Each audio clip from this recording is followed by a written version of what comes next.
Moore's law is the observation that, over the history of computing hardware, the number of transistors in a dense integrated circuit doubles approximately every 2 years. The law is named after Gordon E. Moore, co-founder of Intel Corporation, who described the trend in his 1965 paper. His prediction has proven to be accurate, in part because the law is now used in the semiconductor industry to guide long-term planning and to set targets for research and development. The capabilities of many digital electronic devices are strongly linked to Moore's law: quality-adjusted microprocessor prices, memory capacity, sensors, and even the number and size of pixels in digital cameras. All of these are improving at roughly exponential rates as well. This exponential improvement has dramatically enhanced the impact of digital electronics in nearly every segment of the world economy.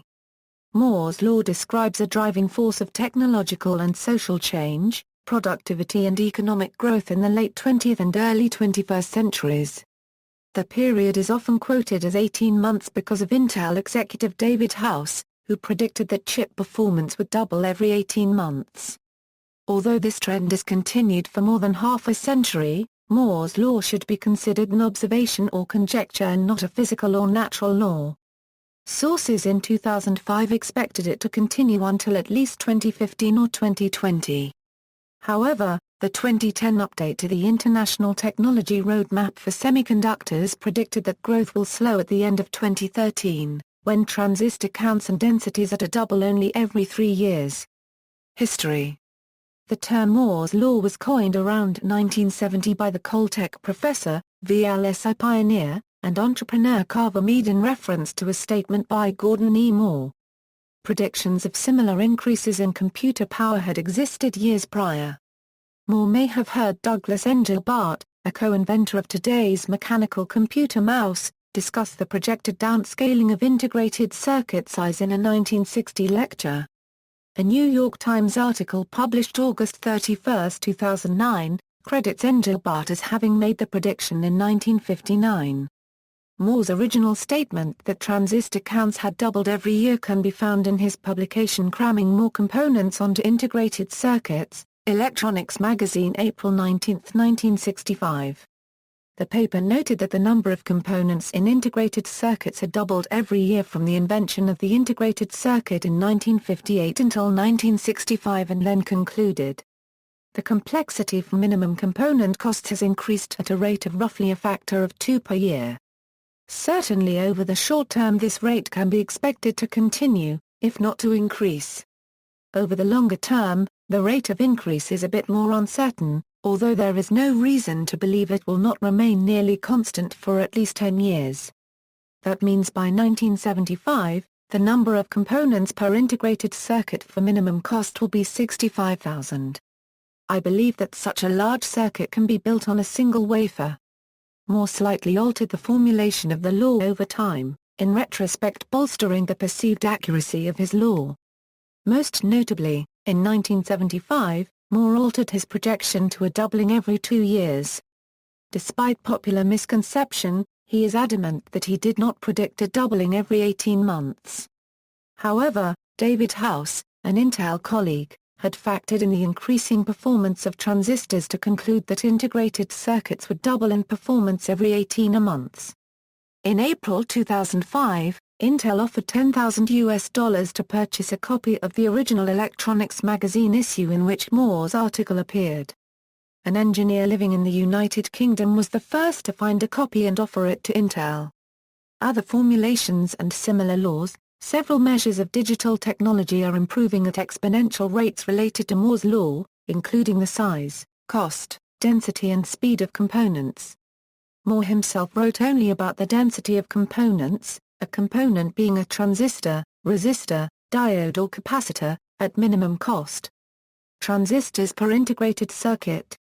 The most popular formulation is of the doubling of the number of transistors on integrated circuits every 2 years. At the end of the 1970s, Moore's law became known as the limit for the number of transistors on the most complex chips. The graph at the top shows this trend holds true today. Density at minimum cost per transistor. This is the formulation given in Moore's 1965 paper.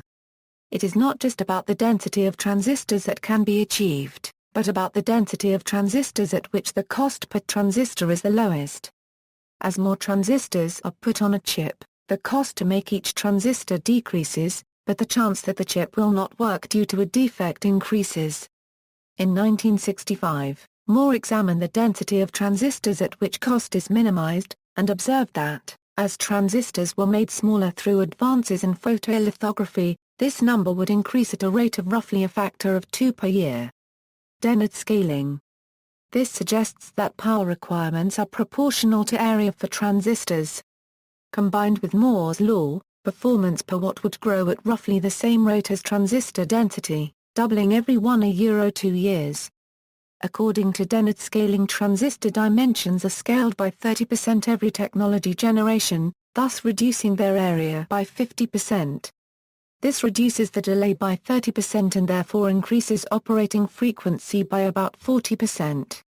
Finally, to keep electric field constant, voltage is reduced by 30%, reducing energy by 65% and power by 50%. Therefore, in every technology generation transistor density doubles, circuit becomes 40% faster, while power consumption stays the same. The exponential processor transistor growth predicted by Moore does not always translate into exponentially greater practical CPU performance. Since around 2005–2007, Dennard scaling appears to have broken down, so even though Moore's law continued for several years after that, it has not yielded dividends in improved performance. The primary reason cited for the breakdown is that at small sizes, current leakage poses greater challenges, and also causes the chip to heat up, which creates a threat of thermal runaway and therefore further increases energy costs. The breakdown of Dennard scaling prompted a switch among some chip manufacturers to a greater focus on multi-core processors, but the gains offered by switching to more cores are lower than the gains that would be achieved had Dennard scaling continued. In another departure from Dennard scaling, Intel microprocessors adopted a non-planar tri-gate FinFET at 22 nanometers in 2012, which is faster and consumes less power than a conventional planar transistor. Quality-adjusted price of IT equipment.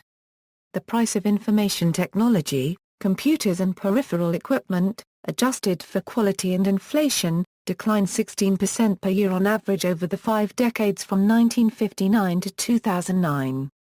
However, the pace accelerated to 23% per year in 1995 to 1999, triggered by faster IT innovation, and later slowed to 2% per year in 2010 to 2013.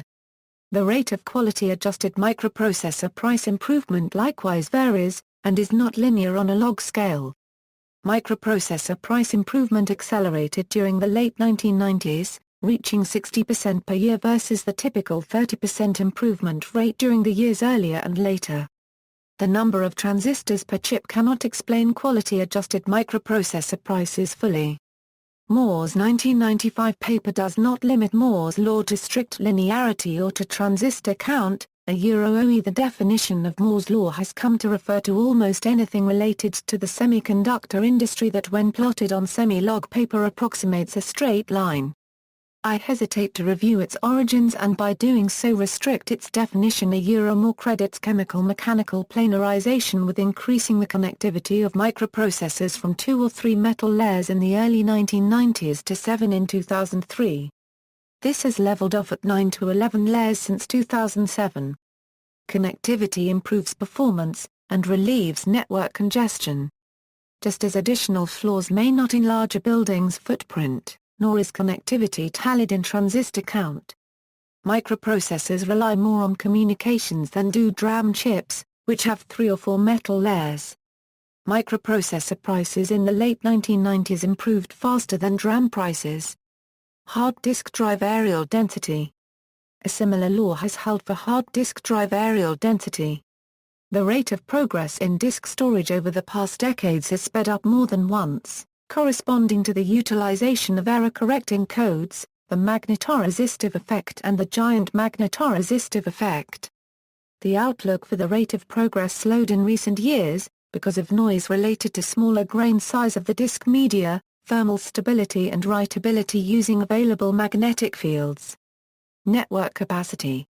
According to Jerry Gerald Butters, the former head of Lucent's optical networking group at Bell Labs, there is another version, called Butters' law of photonics, a formulation which deliberately parallels Moore's law. Butters' law says that the amount of data coming out of an optical fiber is doubling every 9 months. Thus, the cost of transmitting a bit over an optical network decreases by half every 9 months.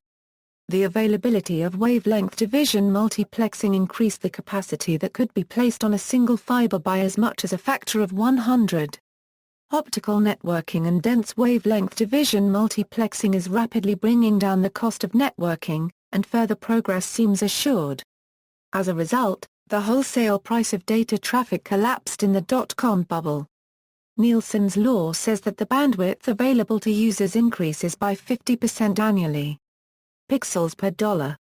Similarly, Barry Hendy of Kodak Australia has plotted pixels per dollar as a basic measure of value for a digital camera, demonstrating the historical linearity of this market and the opportunity to predict the future trend of digital camera price, LCD and LED screens and resolution. The Great Moore's Law compensator, generally referred to as bloat, and also known as Worth's Law, is the principle that successive generations of computer software acquire enough bloat to offset the performance gains predicted by Moore's law. In a 2008 article in InfoWorld, Randall C. Kennedy, formerly of Intel, introduces this term using successive versions of Microsoft Office between the year 2000 and 2007 as his premise.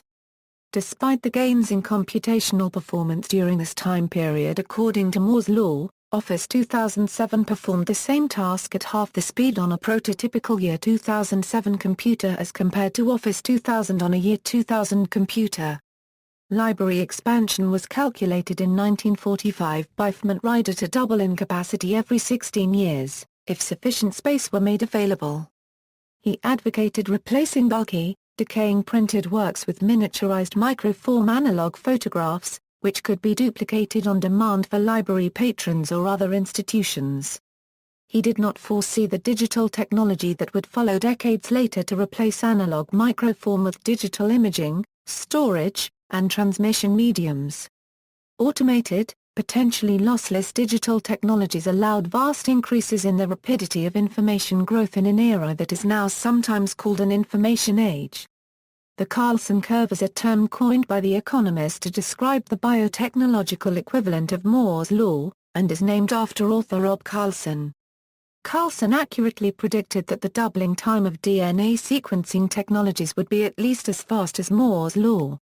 Carlson curves illustrate the rapid decreases in cost, and increases in performance, of a variety of technologies, including DNA sequencing, DNA synthesis and a range of physical and computational tools used in protein expression and in determining protein structures. As a target for industry and a self-fulfilling prophecy, although Moore's law was initially made in the form of an observation and forecast, the more widely it became accepted, the more it served as a goal for an entire industry. This drove both marketing and engineering departments of semiconductor manufacturers to focus enormous energy aiming for the specified increase in processing power that it was presumed one or more of their competitors would soon actually attain. In this regard, it can be viewed as a self-fulfilling prophecy. Moore's second law. As the cost of computer power to the consumer falls, the cost for producers to fulfill Moore's law follows an opposite trend. R&D, manufacturing, and test costs have increased steadily with each new generation of chips. Rising manufacturing costs are an important consideration for the sustaining of Moore's law. This had led to the formulation of Moore's second law, also called Rock's law, which is that the capital cost of a semiconductor fab also increases exponentially over time. Major enabling factors and future trends. Numerous innovations by a large number of scientists and engineers have helped significantly to sustain Moore's law since the beginning of the integrated circuit era.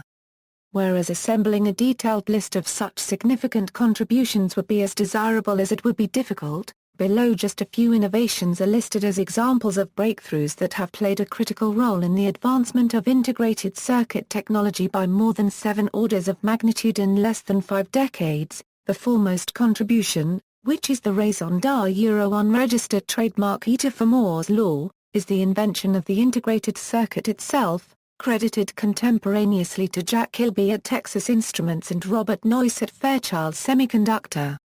The invention of the complementary metal-oxide semiconductor process by Frankenlass in 1963.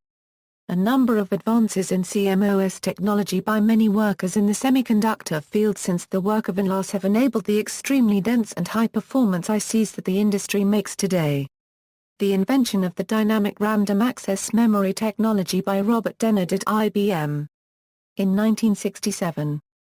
That made it possible to fabricate single-transistor memory cells, and the invention of flash memory by Fuyo Masuoka at Toshiba in the 1980s, leading to low-cost, high-capacity memory in diverse electronic products.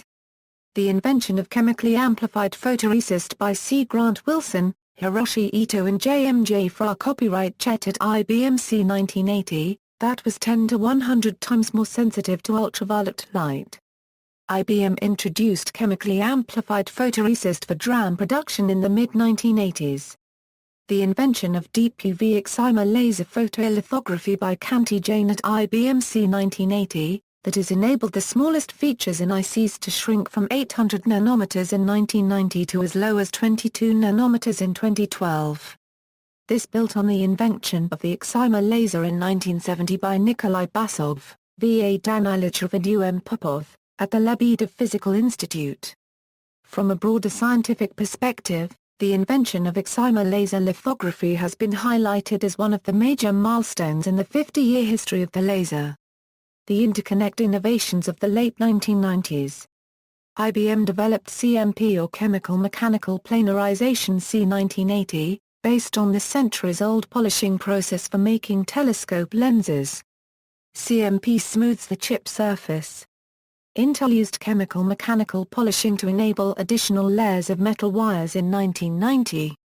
Higher transistor density via trench isolation, local polysilicon and improved wafer yield.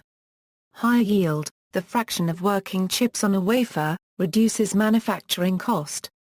IBM with assistance from Motorola used CMP for lower electrical resistance copper interconnect instead of aluminum in 1997. Computer industry technology roadmaps predict that Moore's law will continue for several generations of semiconductor chips. Depending on the doubling time used in the calculations, this could mean up to a 100-fold increase in transistor count per chip within a decade. The semiconductor industry technology roadmap uses a 3-year doubling time for microprocessors, leading to a 10-fold increase in the next decade. Intel was reported in 2005 as stating that the downsizing of silicon chips with good economics can continue during the next decade, and in 2008 as predicting the trend through 2029. Some of the new directions in research that may allow Moore's law to continue are, researchers from IBM and Georgia Tech created a new speed record when they ran a supercooled silicon germanium transistor above 500 GHz at a temperature of 4.5 K. In April 2008, researchers at HP Labs announced the creation of a working memristor, a fourth basic passive circuit element whose existence had previously only been theorized. The memristor's unique properties permit the creation of smaller and better performing electronic devices. In February 2010, researchers at the Tyndall National Institute in Cork, Ireland announced a breakthrough in transistors with the design and fabrication of the world's first junctionless transistor. The research led by Professor Jean-Pierre Colling was published in Nature Nanotechnology and describes a control gate around a silicon nanowire that can tighten around the wire to the point of closing down the passage of electrons without the use of junctions or doping. The researchers claim that the new junctionless transistors can be produced at 10 nanometer scale using existing fabrication techniques. In April 2011, a research team at the University of Pittsburgh announced the development of a single-electron transistor 1.5 nanometers in diameter made out of oxide-based materials. According to the researchers, 3 wires converge on a central island, which can house 1 or 2 electrons. Electrons tunnel from one wire to another through the island. Conditions on the third wire result in distinct conductive properties including the ability of the transistor to act as a solid-state memory. In February 2012, a research team at the University of New South Wales announced the development of the first working transistor consisting of a single atom placed precisely in a silicon crystal. Moore's law predicted this milestone to be reached in the lab by 2020. In April 2014, bioengineers at Stanford University developed a new circuit board modeled on the human brain. 16 custom-designed neurocore chips simulate 1 million neurons and billions of synaptic connections. This neurogrid is claimed to be 9,000 times faster and more energy efficient than a typical PC. The cost of the prototype was $40,000. However, with current technology a similar neurogrid could be made for $400. The advancement of nanotechnology could spur the creation of microscopic computers and restore Moore's law to its original rate of growth. Ultimate limits of the law. On April 13, 2005, Gordon Moore stated in an interview that the law cannot be sustained indefinitely, it can't continue forever. The nature of exponentials is that you push them out and eventually disaster happens. He also noted that transistors would eventually reach the limits of miniaturization at atomic levels. In terms of size of transistors, you can see that we're approaching the size of atoms, which is a fundamental barrier, but it'll be 2 or 3 generations before we get that far but that's as far out as we've ever been able to see. We have another 10 to 20 years before we reach a fundamental limit. By then they'll be able to make bigger chips and have transistor budgets in the billions. In January 1995, the digital Alpha 21164 microprocessor had 9.3 million transistors. This 64-bit processor was a technological spearhead at the time, even if the circuit's market share remained average. 6 years later, a state-of-the-art microprocessor contained more than 40 million transistors. It is theorized that with further miniaturization, by 2015 these processors should contain more than 15 billion transistors, and by 2020 will be in molecular scale production, where each molecule can be individually positioned. In 2003, Intel predicted the end would come between 2013 and 2018 with 16-nanometer manufacturing processes and 5-nanometer gates, due to quantum tunneling, although others suggested chips could just get bigger, or become layered. In 2008 it was noted that for the last 30 years it has been predicted that Moore's law would last at least another decade. Some see the limits of the law as being in the distant future. Lawrence Krauss and Glenn D. Starkman announced an ultimate limit of around 600 years in their paper, based on rigorous estimation of total information processing capacity of any system in the universe, which is limited by the Beekenstein bound. On the other hand, based on first principles, there are predictions that Moore's law will collapse in the next few decades, 20–40 years. One could also limit the theoretical performance of a rather practical ultimate laptop with a mass of 1 kilogram and a volume of 1 liter. This is done by considering the speed of light, the quantum scale, the gravitational constant and the Boltzmann constant, giving a performance of 5.4258 EAY-1050 logical operations per second on approximately 1031 bits. Then again, the law has often met obstacles that first appeared insurmountable but were indeed surmounted before long. In that sense, Moore says he now sees his law as more beautiful than he had realized. Moore's law is a violation of Murphy's law. Everything gets better and better. Futurists and Moore's law. Futurists such as Ray Kurzweil, Bruce Sterling, and Werner Winch believe that the exponential improvement described by Moore's law will ultimately lead to a technological singularity, a period where progress in technology occurs almost instantly. Although Kurzweil agrees that by 2019 the current strategy of ever finer photolithography will have run its course, he speculates that this does not mean the end of Moore's law. Moore's law of integrated circuits was not the first, but the fifth paradigm to forecast accelerating price-performance ratios.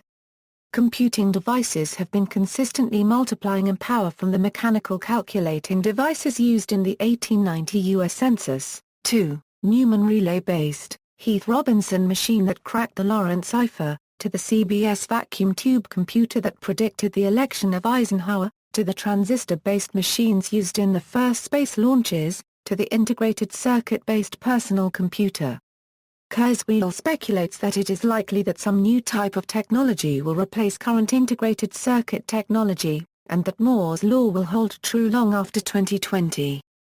Seth Lloyd shows how the potential computing capacity of a kilogram of matter equals pi times energy divided by Planck's constant.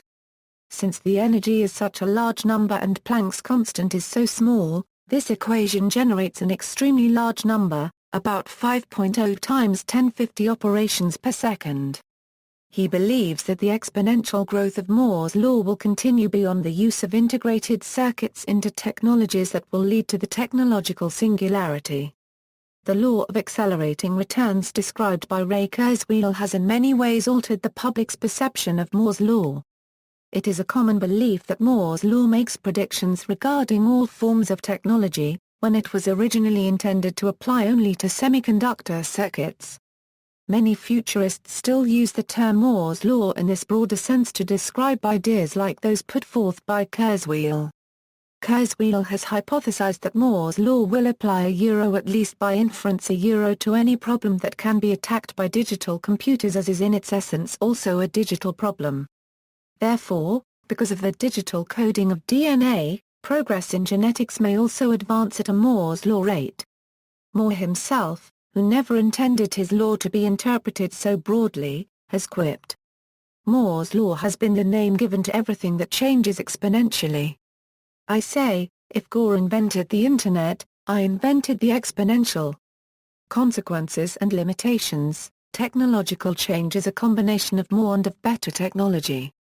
A 2011 study in the journal Science showed that the peak of the rate of change of the world's capacity to compute information was in the year 1998, when the world's technological capacity to compute information on general-purpose computers grew at 88% per year. Since then, technological change has clearly slowed. In recent times, every new year allowed mankind to carry out roughly 60% of the computations that could have possibly been executed by all existing general-purpose computers before that year. This is still exponential, but shows the varying nature of technological change. The primary driving force of economic growth is the growth of productivity, and Moore's law factors into productivity. Moore expected that a year where the rate of technological progress is going to be controlled from financial realities however, the reverse could and did occur around the late 1990s, with economists reporting that productivity growth is the key economic indicator of innovation. An acceleration in the rate of semiconductor progress contributed to a surge in U.S. productivity growth which reached 3.4% per year in 1997 to 2004, outpacing the 1.6% per year during both 1972 to 1996 and 2005 to 2013. As economist Richard G. Anderson notes, numerous studies have traced the cause of the productivity acceleration to technological innovations in the production of semiconductors that sharply reduce the prices of such components and of the products that contain them while physical limits to transistor scaling such as source-to-drain leakage, limited gate metals, and limited options for channel material have been reached, new avenues for continued scaling are open. The most promising of these approaches rely on using the spin state of electron spintronics, tunnel junctions, and advanced confinement of channel materials via nanowire geometry. A comprehensive list of available device choices shows that a wide range of device options is open for continuing Moore's law into the next few decades. Spin-based logic and memory options are actively being developed in industrial labs as well as academic labs. Another source of improved performance is in microarchitecture techniques exploiting the growth of available transistor count. Out-of-order execution and on-chip caching and prefetching reduce the memory latency bottleneck at the expense of using more transistors and increasing the processor complexity. These increases are empirically described by Pollack's rule, which states that performance increases due to microarchitecture techniques as square root of the number of transistors or the area of a processor. For years, processor makers delivered increases in clock rates and instruction-level parallelism, so that single-threaded code executed faster on newer processors with no modification. Now, to manage CPU power dissipation, processor makers favor multi-core chip designs, and software has to be written in a multi-threaded manner to take full advantage of the hardware. Many multi-threaded development paradigms introduce overhead, and will not see a linear increase in speed versus number of processors. This is particularly true while accessing shared or dependent resources, due to lock contention. This effect becomes more noticeable as the number of processors increases. There are cases where a roughly 45% increase in processor transistors have translated to roughly 20% increase in processing power. On the other hand, processor manufacturers are taking advantage of the extra space that the transistor shrinkage provides to add specialized processing units to deal with features such as graphics, video and cryptography. For one example, Intel's parallel JavaScript extension not only adds support for multiple cores, but also for the other non-general processing features of their chips, as part of the migration in client-side scripting towards HTML5. A negative implication of Moore's law is obsolescence, that is, as technologies continue to rapidly improve, these improvements can be significant enough to rapidly render predecessor technologies obsolete. In situations in which security and survivability of hardware or data are paramount, or in which resources are limited, rapid obsolescence can pose obstacles to smooth or continued operations. Because of the toxic materials used in the production of modern computers, obsolescence if not properly managed can lead to harmful environmental impacts. Moore's law has significantly impacted the performance of other technologies. Michael S. Malone wrote of the Moore's War following the apparent success of shock and awe in the early days of the Iraq War. Progress in the development of guided weapons depends on electronic technology. Improvements in circuit density and low-power operation associated with Moore's law have also contributed to the development of Star Trek-like technologies including mobile phones and replicator-like 3D printing. See also. Notes. References. Further reading, Understanding Moore's Law, 4 Decades of Innovation. Edited by David C. Brock. Philadelphia, Chemical Heritage Press, 2006. ISBN 0-941901-41-6. OCLCA 66463488. External links, Gordon Moore at DMOZ, News, Hewlett-Packard outlines computer memory of the future. BBC News, Thursday 8 April 2010. Articles, Moore's Law Raising the Bar, Intel Press Kit released for Moore's Law's 40th anniversary, with a 1965 sketch by Moore, The Lives and Death of Moore's Law by Ilkka Tuomi. A detailed study on Moore's Law and its historical evolution and its criticism by Kurzweil. Moore says nanoelectronics face tough challenges by Michael Cornelius, ConnectNews.com, March 9, 2005, It's Moore's Law, but another had the idea first by John Markoff. Gordon Moore reflects on his eponymous law interview with W. Wade Gibbs in Scientific American, Law That Has Driven Digital Life, The Impact of Moore's Law. A comprehensive BBC News article, April 18, 2005, IBM research demonstrates path for extending current chip-making technique. Press release from IBM on new technique for creating line patterns, February 20, 2006, Understanding Moore's Law by John Hannibal Stokes. February 20, 2003, The Technical Impact of Moore's Law. IEEE Solid State Circuits Society newsletter.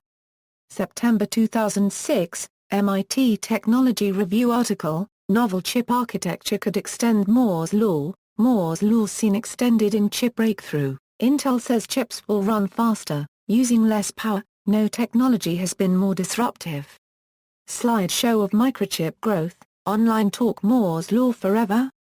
By Dr. Lindstrom. Data Intel CPU speeds 1994 2005. Speed increases in recent years have seemed to slow down with regard to percentage increase per year. Current processors chart, International Technology Roadmap for Semiconductors, Gordon Moore. His Law and Integrated Circuit, Dream 2047. October 2006, FAQs, ACNet FAQ about Moore's Law.